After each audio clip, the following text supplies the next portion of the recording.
নেড়ে এই স্লোগানে স্লোগানে তিনি সাধারণেরকে শুভেচ্ছা জানাচ্ছেন। দীর্ঘ সময় পর কোন খোলা মঞ্চে খোলা সমাবেশে বিএনপির ভারপ্রাপ্ত চেয়ারম্যান তারেক রহমান দৃশ্যতে বিরল নজিরবিহীন এক জনসমাগমের উপস্থিতিতে ঐতিহাসিক এক মুহূর্তের সাক্ষী হলো বাংলাদেশের রাজনীতি। বিএনপির ভারপ্রাপ্ত চেয়ারম্যান তারেক রহমানের ঐতিহাসিক স্বদেশ প্রত্যাবর্তন।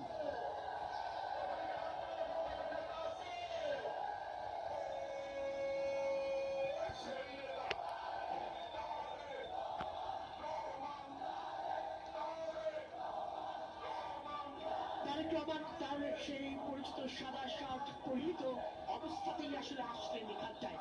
হাত পেরে স্মিত হাসির মধ্য দিয়ে তিনি সাধারণকে গ্রহণ করে নিলেন, নিজেকে সমর্পণ করলেন সাধারণের মাঝে। তিনি এখন কুশল বিনিময় করছেন দীর্ঘদিনের যুগপৎ আন্দোলনের সেই দলগুলির সঙ্গে। আন্দালিব রহমান পাত্র, বাংলাদেশ জাতীয় পার্টি বিজেপি, তার সঙ্গে সেই বিজেপির চেয়ারম্যান আন্দালিব রহমান